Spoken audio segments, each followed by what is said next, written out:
नमस्कार प्यारे श्रोताओं, मैं हूं आपका दोस्त कुमार और एक नई दिलचस्प कहानी लेकर फिर से हाजिर हूं। आज की कहानी एक साधारण इंसान रंजीत, जो पेशे से ड्राइवर हैं, उनकी है। करीब 15 से 20 साल पुरानी इस कहानी में कुछ खास अनुभव और जिंदगी के उतार चढ़ाव छिपे हुए हैं। लेकिन दोस्तों, इससे पहले कि हम इस प्रेरणादायक सफर पर निकलें, अगर आप इस चैनल पर नए हैं और अब तक आपने इसे सब्सक्राइब नहीं किया है तो अभी सब्सक्राइब कर लीजिए और हां, बेल आइकन को दबाना ना भूलें ताकि जब भी कोई नया वीडियो आए उसका नोटिफिकेशन सबसे पहले आपके पास पहुंचे। तो चलिए बिना देर किए रंजीत की इस रोमांचक यात्रा की शुरुआत करते हैं। आज की कहानी दोस्तों, मेरा नाम रंजीत है। पेशे से मैं एक ड्राइवर हूं, कार चलाने का काम करता हूं। मेरे पिता भी ड्राइवर थे, अब नहीं है इस दुनिया में। अब जो मेरे पिता थे, वैसे तो हम लोग बिहार के रहने वाले हैं, लेकिन पास के एक बड़े शहर में मेरे पिता एक कोठी में नौकरी करते थे, कार ड्राइविंग करते थे। अब जो कोठी के मालिक है, मेरे पिता के ऊपर विश्वास था, बहुत मानते थे हमारे पिताजी को, और समय समय पर उन लोगों ने मेरे परिवार की मदद भी की है। जब मेरी बहनों की शादी हो रही थी, उस टाइम उन्होंने आर्थिक मदद भी की थी। अब पिताजी भी अब उनके परिवार के साथ रहते थे, जैसे अपना कोई परिवार हो। अब ऐसे जुड़ चुके थे, अब लगता था कि बस उसी घर में नौकरी करके रिटायरमेंट हो जाना, कहीं और जाने की मुझे जरूरत नहीं है, ऐसा पिताजी कहा करते थे। अब वास्तव में ऐसा ही हुआ था। पिताजी जब से जवान थे तब से उस कोठी में लगे, इसके बाद वो नौकरी छोड़े नहीं। जबकि कई ड्राइवर आए, कई ड्राइवर चले गए, लेकिन पिताजी बिल्कुल उस जगह से नहीं निकले। तब विश्वास बना था, मालिकों का विश्वास मेरे पिताजी का कायम था। हमेशा ऐसा कोई गलत काम करते नहीं थे जो उन पर कोई उंगली उठाए। अब उस कोठी के पीछे सर्वेंट क्वार्टर बना हुआ था, पिताजी उसी में रहा करते थे। बड़े लोग की कोठी थी, उनकी कई फैक्ट्री, कई इंडस्ट्री थी और 2 बेटे थे मालिक के। अब जो सबसे छोटा बेटा था, उसकी शादी हुई और शादी के करीब 2 साल तक सही सलामत रहा, लेकिन उसको एक बीमारी ने घेर रखा था। बहुत पहले से जिसका इलाज चल रहा था, लाइलाज बीमारी थी, और पता था कि मेरी जिंदगी बहुत कम दिनों की है, लेकिन फिर भी वह अपना जीवन बचाना चाहते थे।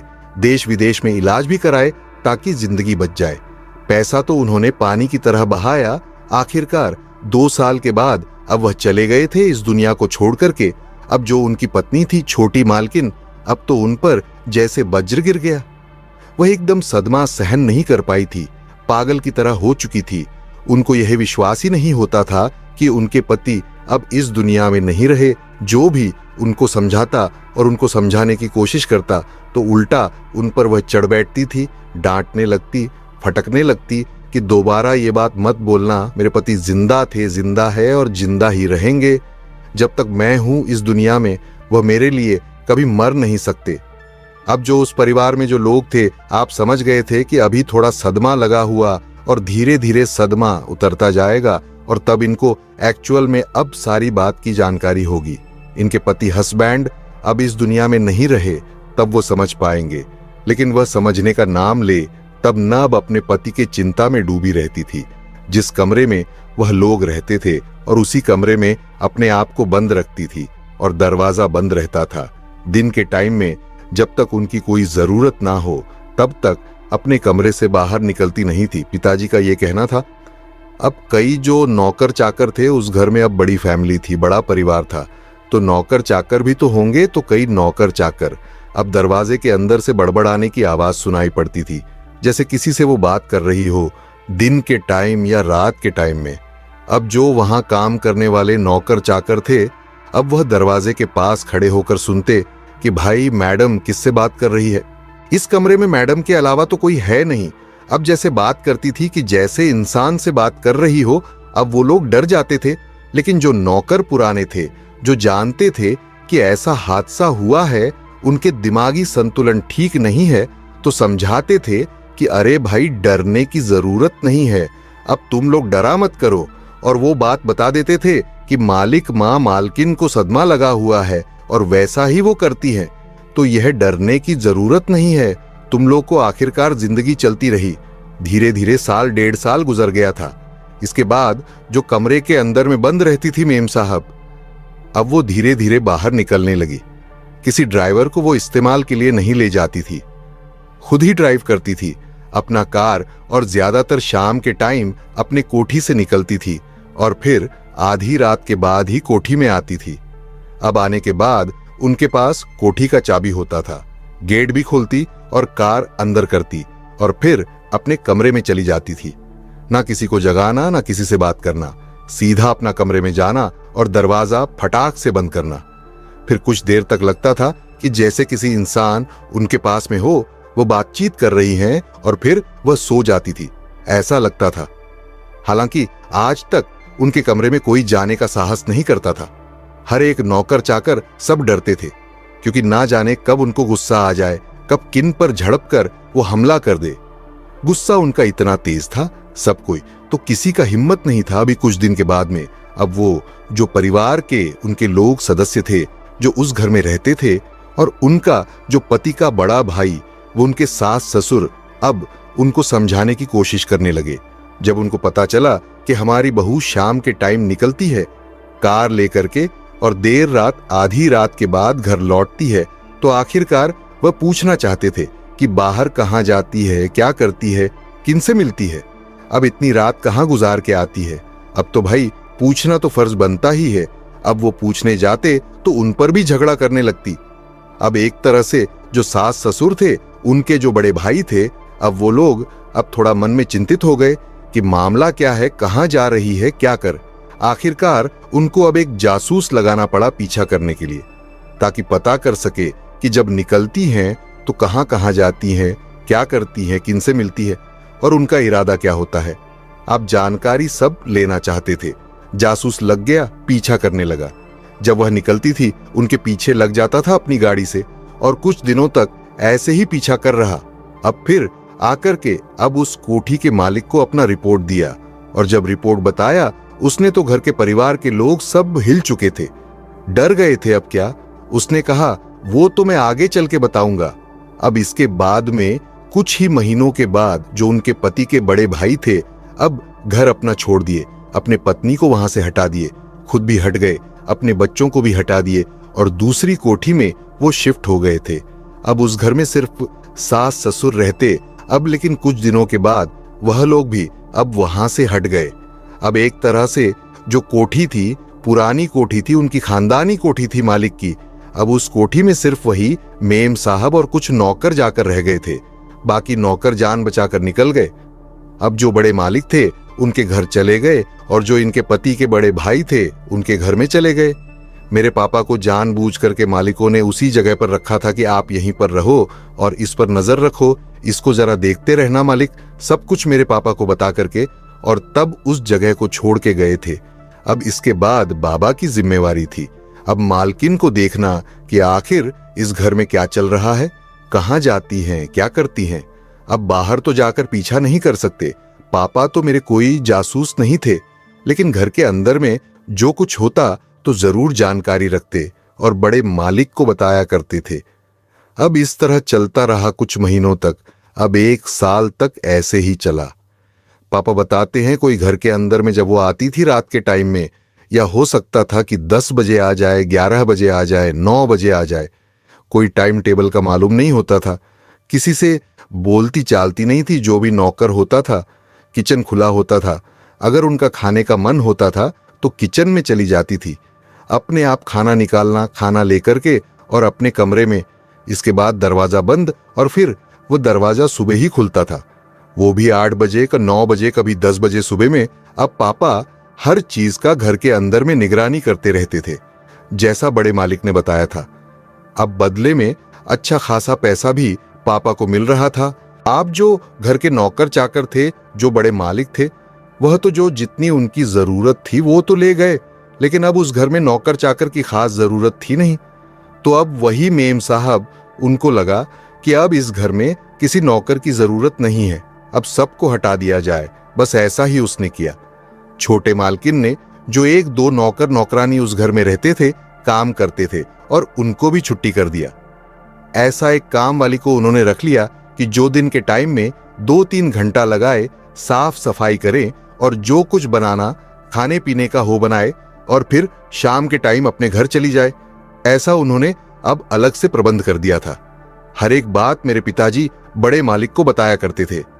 बस मालिक कहते थे कि बस तुम नजर रखो, तुम्हें कुछ बोलने की मालकिन को जरूरत नहीं है। अब मेरे जो पापा थे उनको भी मालकिन अब कहती थी कि आपकी यहां कोई जरूरत है नहीं, मैं आपको लेकर कहीं आती जाती नहीं।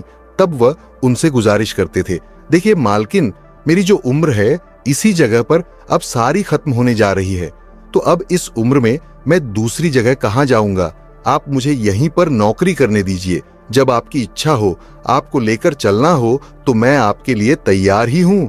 तब वो मानी थी। अब फिर पापा को कभी नहीं बोलती थी कि आप इस नौकरी को छोड़ के चले जाओ। आखिरकार पापा की रात में अब जो नजर थी थोड़ी कमजोर होने लगी। चश्मा पहनते थे, लेकिन फिर भी रात के टाइम में दिक्कत होती थी, परेशानी होती थी। तब उनका आंख का ऑपरेशन कराना था। अब मैं उस टाइम ड्राइवरी करने लगा था और उसी शहर में रहता था, और दूसरी जगह पर पापा उस कोठी में रहते थे और हम कहीं और रहते थे, अपने रिश्तेदार चाचा के घर में। चाचा भी थे, कोई दूर की थोड़ी थे, सगे थे। मेरे पिताजी के छोटे भाई तो उनके ही साथ में रहता था, ड्राइवरी करता था। अब पापा का हुक्म आया। पापा एक दिन आए और कहने लगे कि मेरे आंख का ऑपरेशन कराना है। अब मैं कुछ दिन के लिए हॉस्पिटल में भर्ती होना चाहिए, लेकिन उस घर में रहना पड़ेगा किसी ना किसी को। तो बेटा तुम ही कहीं जाकर रहो। उस घर में मालकिन कहीं लेकर जाती तो है नहीं, खुद अपना ड्राइविंग करती है, और तुम्हें तो बस उस घर को वॉच करना है, नजर रखना है उस घर में क्या चल रहा है। अब बड़े मालिक को रिपोर्ट करना है। पापा ने सारी कहानी बताई मुझे, और मैं भी अब पापा की मदद करना चाहता था। अब पापा नहीं चाहते थे कि वो घर को अकेला छोड़ के जाए, मालिक गुस्सा हो जाएंगी, बड़े मालिक। तब बड़े मालिक ने बोला था कि अपने बेटे को अब उस जगह पर रखवा दो, ताकि वहां का अता पता चलता रहे, हालचाल पता रहे अपने को, ऐसा उन्होंने बोला था। और तब पापा मेरे पास में आए थे और सारी कहानी बताया, और फिर मैं उस कोठी में गया। पापा का हॉस्पिटल में एडमिट हो गए थे और उनका ऑपरेशन हुआ था। डॉक्टर अब उनको रुकने की सलाह दिया था। अब वो उसी हॉस्पिटल में भर्ती थे, चाचा देख रेख करते थे। दिन के टाइम जब भी मेरे पास समय होता तो मैं भी जाकर के मिलता था, लेकिन पापा कहते थे कि तुम्हें आने की जरूरत नहीं है, तुम ज्यादातर समय उसी कोठी में गुजारो, बड़े मालिक का डर है, तुम मत आया करो। अरे चाचा है ना, तुम्हारा सब कुछ देख लेगा। इसके बाद वास्तव में मैं उसी कोठी में रहने लगा था, और पहली बार उस मालकिन से, मेम साहब से मेरी मुलाकात हुई। मैं उनके बारे में सब कुछ जान चुका था। पापा ने सब कुछ बताया था, लेकिन मैंने उनको कभी देखा नहीं था। अब सुबह के 9 बजे तक तो वैसे ही सोती रहती थी। अब मैं अपने कमरे में, सर्वेंट क्वार्टर में, लेकिन मेरी निगाह जो थी अब मैन गेट की तरफ लगी रहती थी। कौन आ रहा है, कौन जा रहा है, इस पर मैं सब नजर रखता था और बताया करता था अपने पिताजी को। अब आखिरकार रात का टाइम आया। अब मैं अपना सर्वेंट क्वार्टर में बैठा हुआ था। अब थोड़ा हवा पाने के लिए मैं गेट के पास आकर के कुर्सी लगा, कोठी के अंदर ही गेट के पास में, और करीब करीब 7, साढ़े 7 का समय, 8 आसपास का समय था, शाम का। अब मालकिन कमरे से निकली, अपने और सीधा दंदनाते हुई अब जहां कार रखी हुई थी, जो कार चलाया करती थी, और उस कार के पास पहुंची, और ना जाने कब उनकी नजर मेरे ऊपर पड़ गई और उन्होंने मुझे आवाज दे दिया, लड़के इधर आओ, कौन हो तुम? मैं समझ गया कि यही मालकिन है। मैं अब उनकी तरफ बढ़ पड़ा। देखने में बला के खूबसूरत सुंदरता तो इतना थी कि मैं देखता ही रह गया था और मुझे घूरती रही। जब उनके पास पहुंचा तब बोली कि तुम कौन हो? मैं तो तुम्हें इस कोठी में देखी नहीं हूं, तो यहां पर क्या कर रहे हो तुम? मैंने अपना परिचय दिया कि मैं ड्राइवर का बेटा हूं, और मैं भी ड्राइवर हूं।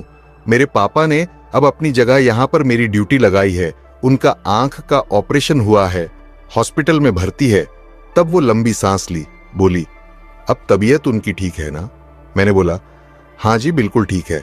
अब वो रेस्ट कर रहे हैं, कुछ दिनों की बात है, अब महीना दिन तो लग ही सकता है, तब तक मैं आपकी सेवा में हाजिर हूं। मैं उनकी तरफ चेहरा किए हुए और उनसे बात कर रहा था। मैं देख रहा था कि वो नीचे से ऊपर तक मुझे ताड़ रही थी, निहार रही थी। मुझे बड़ा अजीब सा लगा, लेकिन मैं इस पर ज्यादा विशेष ध्यान नहीं दिया। और तब वो मुस्कुराते हुए कहने लगी, चलो कोई बात नहीं, अब तुम ही रहो, यहां पर गाड़ी सही से चला लेते हो। मैं बोला, हाँ जी, मैं तो पक्का ड्राइवर हूं। तो कहने लगी कि चलो किसी दिन मैं तुम्हें लेकर चलती हूं, देखती हूं कि तुम कितने अच्छे ड्राइव करते हो।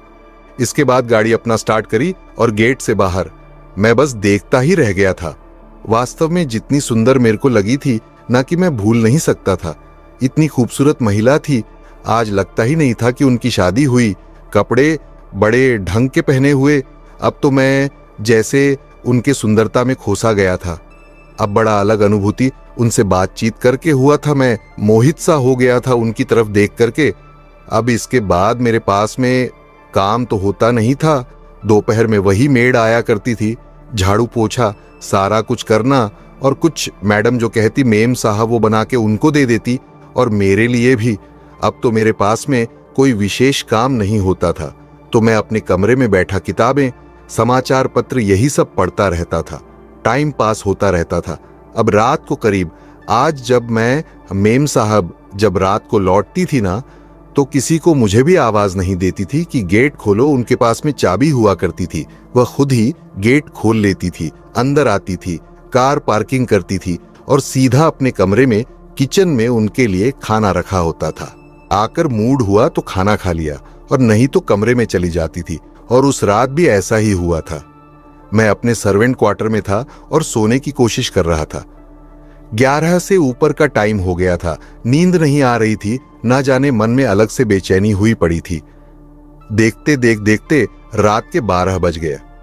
मैं नींद लाने की कोशिश कर रहा था कि मुझे नींद आ जाए ताकि मैं सो जाऊं, लेकिन नींद की आज मैं आऊंगी नहीं। आखिरकार 12:30 और अचानक गेट खोलने की कार रोकने की आवाज सुनाई पड़ी। गेट खोलने का आवाज, मैं अपनी खिड़की खोल के रखा था, दरवाजा बंद था। खिड़की से मैं देख रहा था मैडम आई। गेट खोला और कार अंदर पार्क किया जहां कार लगाती थी। गेट भी बंद किया, खुद ही ताला लगाया। अब फिर वो किचन के अंदर में गई। किचन में थाली में खाना वाना लेकर के सीधा अपने कमरे में। दरवाजा टाक से बंद होने की आवाज आई। अब मुझे तो नींद नहीं आ रही थी। मैं खाना तो खा चुका था शाम को 7 बजे, लेकिन जब खाना मैम साहब को देखा ले जाते हुए तो मुझे भी भूख लग गई। थोड़ा बहुत सोचा कि मैम साहब तो खाना ले गई है, अब जो कुछ बचा होगा अब मैं खा लूंगा। अब यही वो सोच सोच करके अब मैं किचन की तरफ बढ़ चला। वही रास्ता था किचन का। मेम साहब का कमरा पहले, इसके बाद आगे किचन। जब मेम साहब के कमरे के पास पहुंचा तो अंदर से अजीब गजब आवाज आ रही थी, जैसे कोई पुरुष हो कमरे के अंदर में आदमी मेम साहब से बात कर रहा हो। अब तो मैं हैरान था, भाई ऐसा कैसे हो सकता है? मेम साहब तो अकेली रहती है और यह पुरुष कहां से आ गया, कौन है? मेरे कदम रुक गए थे। दरवाजे के पास मैं सुनने का कोशिश कर रहा था। कान लगाए अंदर से ज्यादातर पुरुष की आवाज सुनाई पड़ती थी। अब बहुत धीमी आवाज थी, लेकिन इतना तो जरूर मालूम हो रहा था कि वह पुरुष की आवाज है, जबकि उस घर में कोई पुरुष नाम का व्यक्ति मेरे अलावा और कोई नहीं था। तो आखिर मेम साहब के कमरे में कौन है? मुझे बड़ी जलन सी हुई। मुझे गुस्सा भी आ रहा था कि मेम साहब कहीं ये अब अपने साथ कोई किसी पुरुष को लेकर तो नहीं आई है। लेकिन मैं अपनी आंखों से देखा था वो तो अकेली थी, लेकिन कमरे के अंदर में पुरुष या पहले से आकर कोई बैठ गया क्या? मुझे अलग अलग कुछ समझ में नहीं आ रहा था। मैं समझने की कोशिश कर रहा था। मैं गुस्से में था कि मेम साहब का कैरेक्टर क्या ऐसा है क्या? मैं तो उनको बड़ा अच्छा मान रहा था। मैं तो उनके सुंदरता पर मोहित हो उठा था। मुझे उनसे यह उम्मीद नहीं थी। लेकिन जब फुसफुस की आवाज साफ साफ सुनाई पड़ रही थी, कभी मालकिन की और कभी उस पुरुष की, वह लोग आपस में बात कर रहे थे। क्या बात हो रही थी वो तो मुझे नहीं पता। खैर, अब मैं क्या कर सकता? कब तक दरवाजे पर खड़ा रहता, इतना तो मुझे मालूम हो चुका था। अब मैं काहे के लिए किचन की तरफ जाऊं? भूख मेरी मर चुकी थी। सीधा मैं अपने कमरे में आया और लेट गया चारपाई पर और उन्हीं के बारे में सोचता रहा। ना जाने कब नींद आई और फिर मैं जब उठा तो सुबह हो चुकी थी। अब सुबह उठा, अपना जो रोज का काम था वही काम में गाड़ी सफाई करना। एक तो मेरा पहला काम था, मैं अपनी गाड़ी जो पहले साफ करता था, फिर मेम साहब की गाड़ी साफ करता था। 2 ही काम मेरे पास में थे। इसके बाद मैडम जो मेड आती थी ना, खाना बनाने वाली, सफाई वाली, वो 11 बजे के आसपास आती थी और फिर किचन में जाकर के अपने लिए मैं चाय बनाता था। और कुछ नाश्ता देख लेता था कि वहां ब्रेड पड़े हैं तो नाश्ता भी कर लेता था। यही काम था मेरा। अब मैं उसी बात पर सोच विचार कर रहा था। चाय बना लिया था और मैं चाय का कप लेकर के कुछ ब्रेड प्लेट में रख करके जाने वाला था, तभी मेम साहब किचन के अंदर पहुंच गई। गाउन में थी, देखने में बड़ा हसीन उस टाइम भी लग रही थी। हम मुझे किचन में देख के मुस्कुरा पड़ी। कहने लगी, अरे तुम्हें चाय भी बनानी आती है क्या रंजीत? तुमने तो मुझे बताया नहीं। अरे मेरे लिए भी चाय बना दो। मैं जो अपने लिए चाय बनाया था अब मेम साहब को पकड़ा दिया। मेम साहब ने झट से चाय ले लिया, चाय का घोट भी भरा और कहने लगी, अरे बड़ी गजब की चाय बनाए हो रंजीत। मैं तो ऐसा चाय टेस्टी वाला पहली बार पी रही हूं। तुम्हारे हाथ का, तुम तो जादूगर है। चाय बनाने के मामले में वो मेरी तारीफ कर रही थी, लेकिन मैं अब तारीफ के सुनने के मूड में नहीं था। मैं गुस्से के अंदर में था। एक जलन सी अंदर में रात से पैदा हो गई थी। मैं तो कुछ और सोच रहा था मेम साहब के बारे में, और निकला कुछ और। अब मेम साहब कहने लगे, अरे अपने लिए भी बना लो और एक कप मेरे लिए बना देना, और चाय में वाकई मजा आ रहा है। तुम नाश्ता भी बना लेते हो। मैंने बोला ना, मैं नाश्ता नहीं बनाता, सिर्फ अपने लिए चाय बनाता था। अब आपको चाय पसंद आ गई तो अच्छी बात है। फिर चाय बनाते बनाते मेम साहब मेरे से बात करने लगी और बातों बातों में कहने लगी कि रंजीत, आज शाम को मेरे साथ में चलना 6 बजे।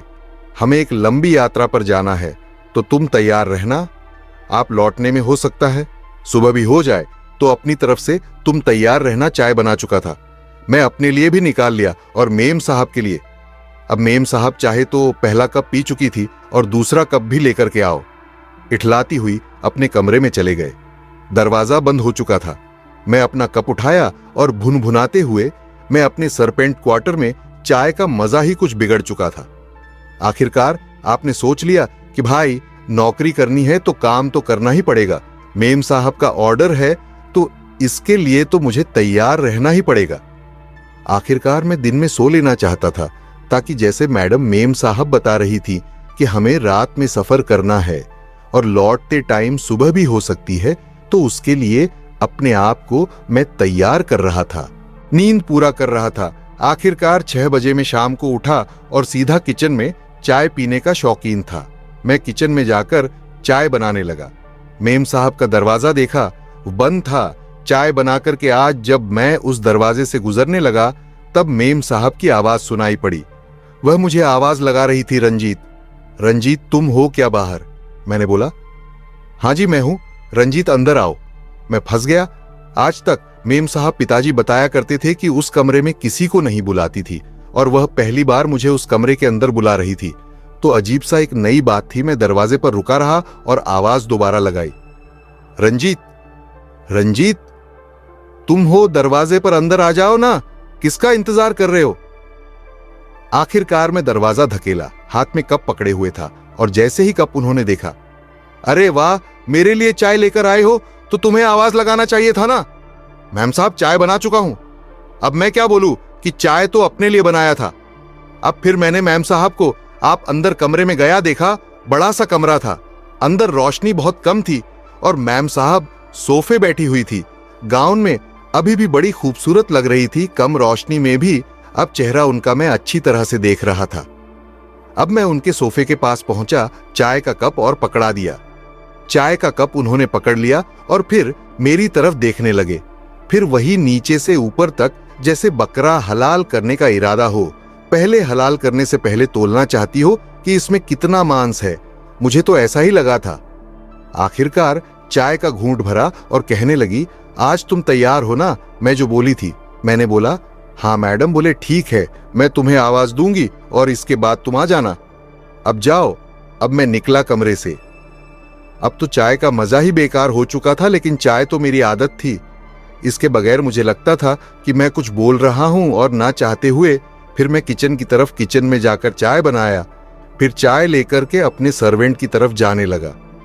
अब फिर वही फुसफुसा मेम साहब के कमरे में आने लगी। मर्द की आवाज, मेरे कदम फिर रुक गया। मैं कमरे के अंदर जाकर देख आया था। कमरे के अंदर में तो कोई था नहीं। तो आखिर मैम साहब किससे बात कर रही?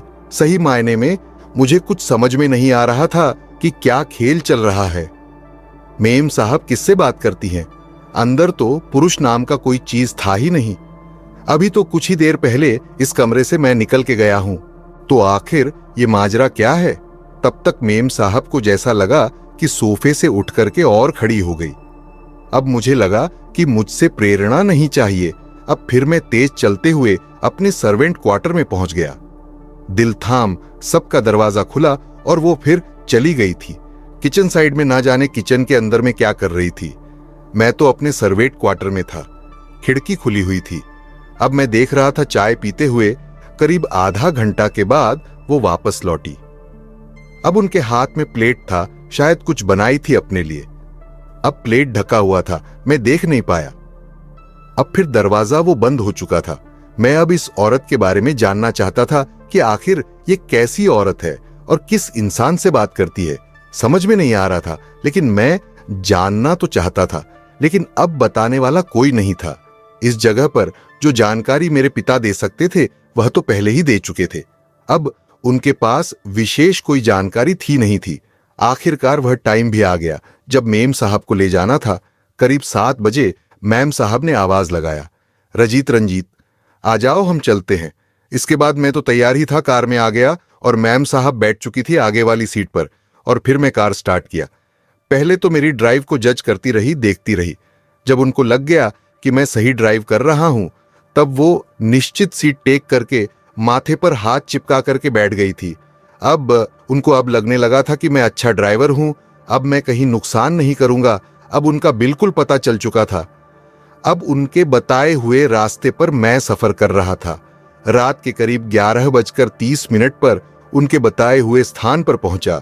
जब वो स्थान में पहुंचा तो वहां हर जगह में अंधेरा अंधेरा छाया हुआ था। वो एक बगीचा की तरह लग रहा था, जैसे बहुत सारे पेड़ लगे हुए थे, छोटे छोटे बड़े बड़े, हर तरह का, जैसे कोई फूल का या फिर फल का बगीचा हो। अब रात का टाइम था। अब उस जगह पर उन्होंने कार रोकने के लिए बोला और मैं कार रोक दिया। मैं देख रहा था कि आखिर इस बगीचे के अंदर में यह क्या करने आए हैं रात के टाइम में। तब वो बोली और गाड़ी से बाहर। अब फिर कहने लगी कि रंजीत, तुम यहीं पर इंतजार करो, जब तक मैं ना लौटूं तुम कार के अंदर ही रहना, बाहर मत निकलना। इसके बाद पतली पगडंडी थी उस बगीचे के अंदर में और पगडंडी पर चलती जा रही थी, जैसे उनका सब देखा परखा सब कुछ। वो रास्ता में हैरान था। उस जगह पर आकर के अब अंधेरी जगह, हर तरफ अंधेरा पसरा हुआ था। और भी एक बगीचा था मैडम। उस बगीचे में इतनी रात को यहां क्यों आई है और इतनी शहर से इतनी दूर, समझ में नहीं आ रहा था। अब मुझे वह बोल के गई थी कि रंजीत, तुम गाड़ी से बाहर मत निकलना। एक तरह से चेतावनी देके गई थी। तो मामला कुछ समझ नहीं पा रहा था। अब मुझे उस टाइम में भूतों प्रेत ऐसी चीजों पर यकीन था भी नहीं। मैं इन चीजों को मानता भी नहीं था। मैं समझता था कि ये सब ऐसी टाइम पास की चीज है, किस्से कहानियां हैं, इससे कुछ ज्यादा नहीं है। मैं समझ नहीं पाता था उस टाइम में। जब काफी टाइम हो चुका, कार में बैठे बैठे मुझे बोरियत होने लगी थी। कब तक मैं बैठा रहता भाई, एक टाइम भी होता है। आखिरकार जब बोरियत ज्यादा बढ़ गई तो मैं कार से बाहर निकल आया, अंगड़ाई लिया।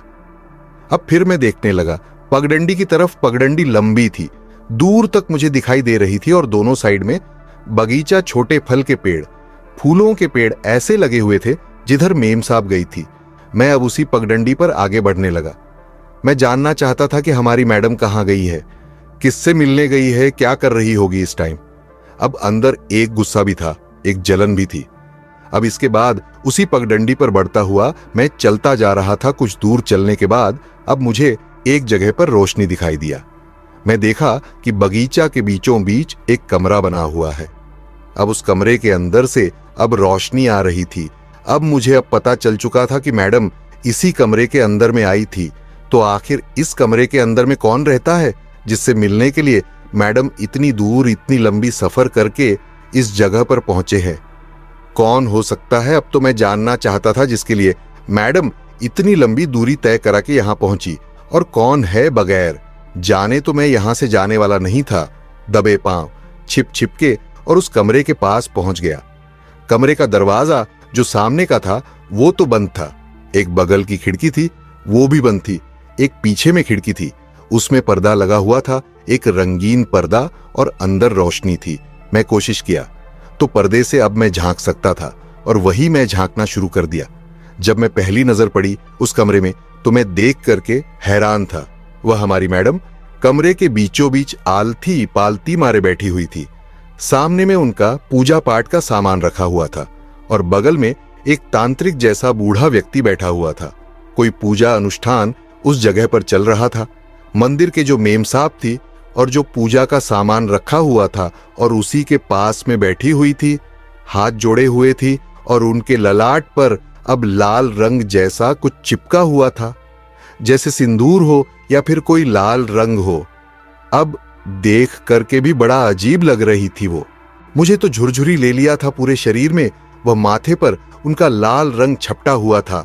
मैं तो डर ही गया था उनका ये रूप देखकर कि तो मैडम पूजा पाठ करने के लिए इतनी लंबी दूरी और यहां पर आई है। अब आंख गड़ाए चुपचाप शांति से हर एक चीज को देख रहा था। पूजा अनुष्ठान चल रहा था। मंत्र की आवाज मुझे अब साफ साफ सुनाई दे रहा था और पूजा कुछ लंबा ही चलता रहा। अब मुझे लगा कि अब मुझे इस जगह से अब हट जाना चाहिए। मैडम ने मना किया है कि तुम्हें कार में रहना। अगर पूजा पाठ खत्म हो गया, मैडम निकल गई तो मैं पकड़ा जाऊंगा। अब तो मैं जो जानना था जान चुका था। अब उसमें मुझे ज्यादा इंटरेस्ट नहीं था। मैं कार में आ गया था। जैसे मैं पहले बैठा हुआ था अपनी सीट पर आकर के बैठ गया। करीब 1 घंटा के बाद अब मैडम आती हुई दिखाई दी। मैं तो दूर से ही देख लिया था कि मैडम आ रही थी लंबी पंख पर। आज जब पास में आई ना तो मैं एक बार और हैरान था। जो लाल सिंदूर जैसा उनके माथे पर चिपका हुआ था अब बिल्कुल भी नहीं था। वह हटा चुकी थी और फिर जल्दी से कार के पास आई और कहने लगी कि आप जल्दी चलो। कार का गेट खोलते हुए और आगे में आकर के मेरे बराबर वाली सीट पर बैठ गई। अब मैं तो देख करके सिहरस गया था उनको कि किस चीज का पूजा पाठ करने आई थी। क्या कोई कला जादू तंत्र मंत्र क्या कर रही थी इस जगह पर। तब वो ठोकते हुए कहने लगी, अरे चलो ना रंजीत, अब क्या सोच रहे हो। अब फिर अचानक बोल पड़ी, रंजीत तुम कार से कहीं उतरे तो नहीं थे ना। मैं डर गया। एक बार मैडम की तरफ आंखें आप उठाए हुए कहने लगा, नहीं मैडम, जैसा आपने बोला था मैं इस अंधेरी जगह में कहां भटकता। मैं तो अपनी कार के अंदर बैठा था। तब उन्होंने एक लंबी सांस ली, फिर बोली, अब चलो, देर मत करो। आखिरकार मैं रास्ता तय करने लगा। सुबह के 4 बज रहा था। उससे पहले ही हम कोठी के पास पहुंच गए थे। अब किचन के अंदर गई। वो किचन के अंदर में ना जाने क्या करती रही। अब मैं अपने कमरे में जा पहुंचा था। अब वहां से थोड़ी दूरी थी मैडम का कमरा और किचन का। और फिर मैडम जब आई तो उनके हाथों में ट्रे था और उसमें 2 गिलास मुझे साफ दिखाई दे रहा था। और फिर वो मेरे कमरे की तरफ मुंह उठाकर के आवाज लगाई, रंजीत, रंजीत आओ जल्दी से। जब उन्होंने आवाज लगाई तो आखिरकार मैं भी चल पड़ा कि आखिर मुझे क्यों बुला रही है। रात के 5 बजे के समय अब जो काम करना था, जो पहुंचाना या ले जाना था, ले आना था, तो मैं कर चुका था। अब तो कुछ बचा नहीं था। अब मुझे नींद भी लग रही थी। मैं अब मैडम के पास पहुंचा, तब तक मैडम कमरे के अंदर में चली गई थी। एक पल्ला बंद था, एक पल्ला खुला हुआ था, पर्दा लगा हुआ था। मैं दरवाजे पर जाकर खड़ा हो गया। कुछ देर के बाद फिर मैडम का आवाज सुनाई पड़ा, रंजीत अंदर आ जाओ, बाहर क्या कर रहे हो। अब मैं पर्दा हटाया और अंदर कमरे में दाखिल हो गया। सोफे में मैडम बैठी हुई थी। अभी भी पहले की तरह खूबसूरत लग रही थी। सामने 2 गिलास रखे हुए थे टेबल पर और एक गिलास उठाकर के खुद पी रही थी, शिप कर रही थी ठंडा। कोई पदार्थ होगा, उसमें कलरफुल था, तो मुझे लगा कोई शरबत ही है। फिर वह मुझे पुकार बैठी, अरे इधर आओ ना, पास में आओ, इस सोफे पे बैठो और लो ये ठंडा ही पियो। थक गए होंगे ना, थोड़ा शरीर में ताकत आ जाएगी। मैं हैरानी से मैडम की तरफ देख रहा था। मैडम ने आज तक ऐसा ऑफर दिया नहीं था और भी अपने हाथों से बना के लाई थी किचन में। मैंने खुद देखा था अपने कमरे में बैठे हुए। अब मुझे थोड़ा अजीब सा जरूर लगा था, लेकिन जब मैडम कह रही थी तो मुझे पीना ही तो था। वो भी तो पी रही थी। मैं कांपते हाथों से वास्तव में बड़ा अजीब लग रहा था। उनके सामने हाथ कांप रहे थे, घबराहट सी। न जाने उस वक्त में मुझे क्या हो गया था। गिलास उठा लिया, गिलास भी कांप रहा था। मैडम मेरी हालत देख करके कहने लगी, रंजीत तुम्हें हुआ क्या, तुम डरे हुए क्यों लग रहे हो। मैं अब हंसते हुए कहा, मैडम ना जाने क्या हो गया, मैं डरा हुआ बिल्कुल नहीं हूं। तब बैठो ना, सोफे पर आराम से बैठ करके पियो जैसे मैं पी रही हूं। आराम आराम से धीरे धीरे ताकतवर चीज है, शरीर में एनर्जी लाता। अब फिर मैं पीने लगा था। मैडम पी रही थी, मेरी तरफ देख रही थी, ना जाने क्या सोच रही थी। आधा गिलास तो मैं खत्म कर चुका था।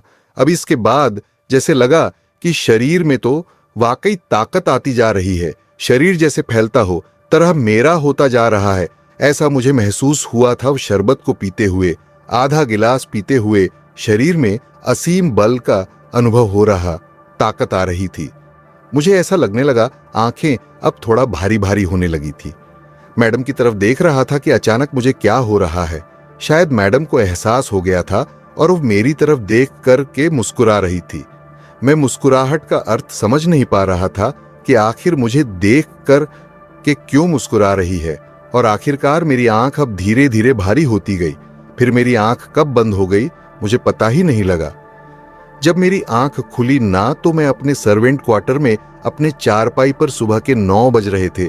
मेरे शरीर में दर्द हो रहा था, शरीर का पोर पोर जैसे दर्द कर रहा था, जैसे मैं बहुत सारा मेहनत करके अब अपने चरपाई पर लेटा हूं, भारी भारी आंखें खोल करके। और मैं याद करने लगा, अरे मैं मैडम के कमरे में था और मैडम ने मुझे शरबत दिया था, लाल रंग का रंगीन शरबत में पिया। इसके बाद शरीर लगा कि शरीर में बल आ रहा है, शक्ति आ रही है। अब फिर मैडम मुस्कुरा रही थी। इसके बाद मेरी आंख भारी होने लगी। अब फिर मुझे याद ही नहीं मैं इस अपने कमरे में कब आ गया, कुछ पता ही नहीं। सही में मुझे उस वक्त में बड़ा डर लगा था कि कहीं मैडम मेरे साथ कोई खेल तो नहीं खेल रही, कोई जादू टोना, कोई तंत्र मंत्र तो मेरे पर नहीं आजमाया जा रहा, उस शरबत में कुछ मिलाया तो नहीं गया था मुझे। अब कुछ संदेह होने लगा था, लेकिन मैंने कुछ बोला नहीं, कुछ किसी से बताया नहीं। मैडम जैसे आप मेरी तरफ देखती थी ना तो मुस्कुरा देती थी। मैं मुस्कुराहट का अर्थ समझना चाहता था, लेकिन मैं बड़े खामोश रह जाता था। मैं समझ नहीं पाता था कि मैडम क्यों मेरी तरफ देख के मुस्कुरा रही है।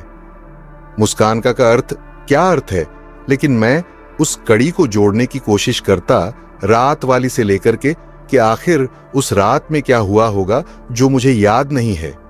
खैर 2 दिन तक तो मैडम अब कहीं नहीं गई थी। एक बार 1 घंटे के लिए कहीं बाजार गई थी अपनी कार में लेकर के, और फिर वो लौट आई थी। आज जब लौटी थी ना तो मांस लेकर आई थी, खुद ही अपने हाथ से किचन में, और मांस को पकाया था। मैं मांस का खुशबू महसूस कर लिया था। अब मैं जब किचन के पास चाय बनाने के लिए पहुंचा था तो मांस पक रहा था। मैडम किचन में नहीं थी, वह अपने कमरे में थी। मैं देखा मांस पकते हुए।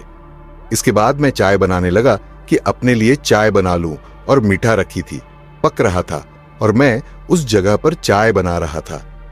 वो मुझे देख करके फिर मुस्कुराई। मैं मतलब नहीं समझ पाया कि अब क्यों मुस्कुरा रही है। तब वो मेरे देखते हुए कहने लगी, चाय बना रहे हो रंजीत, मेरे लिए भी बना देना। अब मैं अपने लिए चाय जो बनाया था अब थोड़ा पानी और दूध बढ़ा दिया ताकि मैडम के लिए भी उसी में बन पाए। और तब वो मेरी तरफ देखते हुए कहने लगी कि रंजीत तुम मटन वगैरह खाते हो ना। मैंने मैडम की तरफ देखा। अब मैडम को कैसे मालूम कि मैं मटन, चिकन, फीस वगैरह खाता हूं। मैं सर हिला दिया कि हाँ मैडम, हम गांव में खाया करते हैं, यहां तो खाया नहीं अभी तक। तब वो कहने लगी कि देखो मैं मटन बना रही हूं और आज मटन ही खाना तुम। अब मैं समझ नहीं पा रहा था कि आखिर यह मेरे ऊपर इतना क्यों मेहरबान थी, क्या चाहती थी मेरे से। आज रात में जो कुछ हुआ था वाकई में मैं डर गया था। मैं पूछना चाहता था मैडम से, लेकिन मेरा जबान साथ नहीं दे रहा था। मुझे डर लग रहा था कि कहीं मैं पूछूं, आप मैडम कहीं गलत अर्थ ना निकले। तो आखिर मैं अपने कमरे में कैसे पहुंचा था मुझे याद क्यों नहीं था। क्या हुआ था मेरे साथ में, शायद मेरे मनोरथ था। मैडम समझ रही थी और कहने लगी, या चाय दे दो ना बन गई तो इसके बाद आप मटन भी खा लेना खाने में।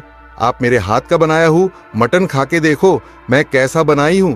चाय तो मैडम ले लिया, चाय का कप उठाकर कि मैं कमरे में। आखिरकार खाना का टाइम हुआ।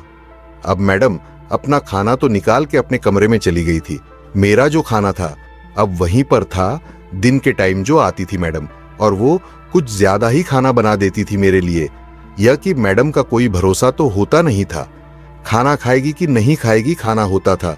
अब मेड से बता देती थी कि आज खाना बना दो। अब कुछ खाना बचा हुआ था और मटन बचा हुआ। मैं वही सब निकाल के अपने कमरे में चला गया था, खाना खाया और फिर मैं अपने कमरे में दरवाजा बंद करके आप सोने की तैयारी कर रहा था। अब फिर मैडम की आवाज सुनाई पड़ी, चिल्ला रही थी दरवाजे से बाहर निकल करके, रंजीत, रंजीत इधर आओ जरा। मैं निकला। कमरे से डर लग रहा था जाते हुए, लेकिन मैं आप जाना तो था ही, मैडम का हुक्म था। मैं पहुंचा उनका नजदीक। तब कहने लगी, आओ कमरे के अंदर में आओ। मैं और डर गया कि अब क्या होने वाला है। कमरे के अंदर में डर तो वाजिब था उस टाइम में। तब अब कहने लगी कि रंजीत ये जरा देखो, पुराना ट्रंक है, आए मेरे से हिल नहीं रहा है, इसको थोड़ा कोने से इस साइड में कर दो ताकि सोफे को मैं सटा दूं। दीवार के साथ में कोने के आप सेंटर में वो ट्रंक रखा था, पुराना है। वाकई उसमें काफी वजन था। वो 2-3 आदमियों को काम था उसे खींचने में। अब मैं सही में उस ट्रंक को हिलाने लगा था। अब मेरे से तो हिल नहीं पा रहा था। मैं कई बार कोशिश किया, ना जाने उसके अंदर क्या भरा हुआ था। जब मेरे से नहीं सरका तो मैडम आ गई, कहने लगी, मैं भी मदद कराती हूं ना, तुम उधर से जोर लगाओ, इधर से मैं खींच रही हूं। कल की बात थी, जैसे ही मैडम ने हाथ लगाया और ट्रंक बिल्कुल सरक गया। मतलब मैडम के शरीर में भी पावर थी, शक्ति थी, इतना भारी ट्रंक को सरका दिया था। मैं तो जितनी ताकत मेरे अंदर थी वह तो मैंने लगाया था। मैं सही में डर चुका था कि आखिर मैडम के अंदर में इतनी ताकत कहां से आ गई औरत के शरीर में। फिर मैं अब अपने उस कमरे में चला गया था जिसमें सोया करता था और जाकर के सोने का कोशिश करने लगा। अचानक मैं गहरी नींद में चला गया था। अब मुझे लगा मैं जाकर के कि जैसे मैं अपने कमरे में ना हूं, मुलायम सा बिस्तर है, उस पर मैं लेटा हुआ हूं और साथ में कोई लेटी हुई है, जैसे मैं कोई ख्वाब देख रहा हूं, स्वप्न देख रहा हूं। लेकिन लग रहा था कि सब रियल टाइम में चल रहा है, जैसा मुझे महसूस हो रहा था। और तभी मैं देख रहा हूं आसपास में, कमरा देखने का पहचानने की कोशिश कर रहा हूं, लेकिन कुछ समझ में नहीं आ रहा है कि मैं कहां पर हूं, किस जगह पर हूं। और तब मुझे एक लंबी सी आकृति दिखाई देती है जो कि सफेद कपड़े पहने हुए हैं। चेहरा थोड़ा धुंधला धुंधला नजर आ रहा है और वो मेरी तरफ आ रही है, जिस पलंग पर लेटा हुआ हूं, और उसी पलंग पर आ जाती है और अचानक जैसे मेरे शरीर के अंदर में समा जाती है। मेरे शरीर में जैसे पोर पोर एक बार दर्द शुरू हो जाता है, वो भी तेज दर्द। मैं करा उठता हूं। इसके बाद मुझे होश नहीं है। जब मेरी आंख खुलती है तो मैं अपने सर्वेंट क्वार्टर के बिस्तर पर। अब वास्तव में मेरे शरीर का पोर पोर में दर्द हो रहा था। तो यह मामला क्या था, मैं कुछ समझ नहीं पा रहा था। मैं बिल्कुल डर चुका था। अब मैं इस घर में रुकना नहीं चाहता था। मैं समझ गया था कि मेरे साथ में कुछ गलत हो रहा है। मैं उस मुलायम बिस्तर को बिल्कुल अब समझ गया था कि मुलायम बिस्तर कहां पर लगा हुआ है। अब मेरे बगल में जो औरत लेटी हुई थी, अब मुझे बिल्कुल कहानी समझ में आ रही थी। वह मेम साहब ही थी और कोई नहीं दूसरी ओर। लेकिन वो सफेद कपड़ों वाला व्यक्ति कौन था, धुंधला धुंधला सा नजर आने वाला, जो मेरे शरीर में एक तरह से समा गया था। कोई जरूर आत्मा होगी, कोई प्रेत होगा, कोई भूत होगा। आइए मैडम, अपने बिस्तर पर मुझे क्यों लेटाई हुई थी, क्या हो रहा था वहां पर? मैं अब धीरे धीरे सारा कड़िया जोड़ने लगा था, शुरू से लेकर के अंत तक। शरबत पीने के बाद जो मेरे साथ में हुआ था और आज की रात जो हुआ था, सब आपस में अब जुड़ चुकी थी। मैं सुबह का इंतजार तो बिल्कुल किया था कि जल्दी सुबह हो जाए और 9 बज जाए तो मैडम उठ जाए। इसके बाद मैं इस जगह पर रुकूंगा नहीं, सीधा अपने पापा के पास जाऊंगा हॉस्पिटल में। अब बोलूंगा कि पापा आपको नौकरी करनी है तो आप करो। उस जगह पर मैं तो नहीं करूंगा। सारा किस्सा कहानी अपने पापा से शेयर कर दूंगा। और वही मैं अब मैडम का उठने का इंतजार कर रहा था। ऐसे जाना ठीक नहीं था। और वही 9 बजे के आसपास जब मैडम का दरवाजा खुला तो मैं अपनी जगह से उठकर खड़ा हुआ और सीधा अब मैडम के पास। मैडम किचन के अंदर में जा रही थी, शायद चाय बनाने या कुछ और करने, और मैं भी पीछे पीछे पहुंच गया।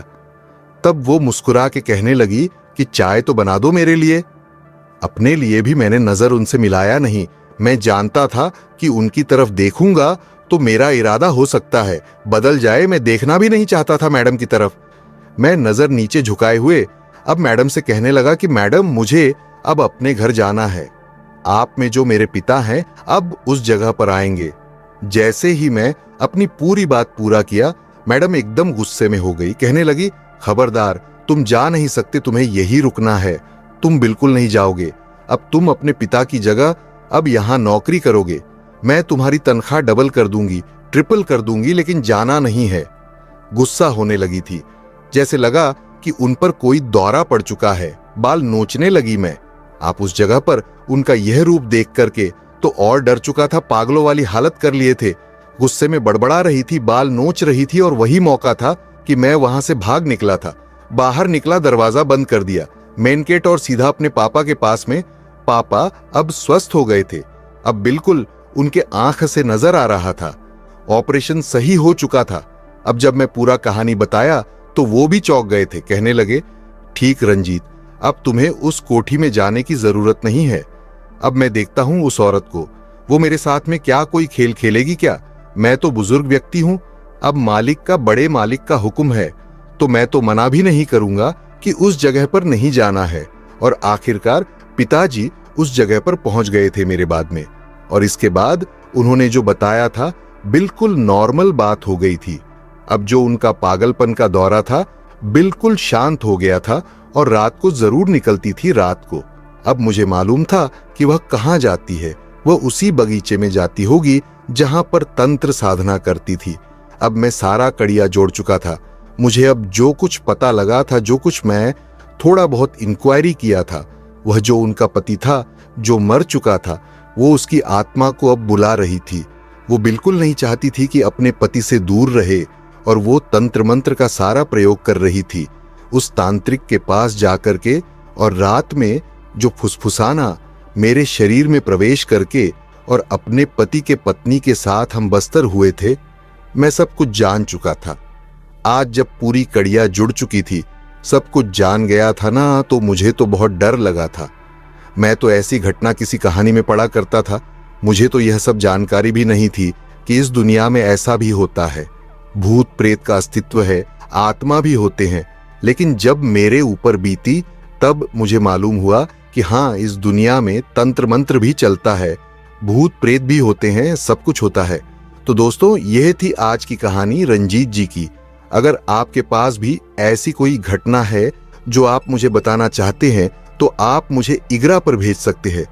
दोस्तों, यह भी चैनल आप ही का है, इसको भी अपना प्यार दीजिए, ना लाइक कीजिए, सब्सक्राइब कीजिए, शेयर कीजिए। अब फिर हम मिलते हैं अगले रोज एक नई घटना, एक नई कहानी में। आप लोग अपना ख्याल रखिएगा। नमस्कार।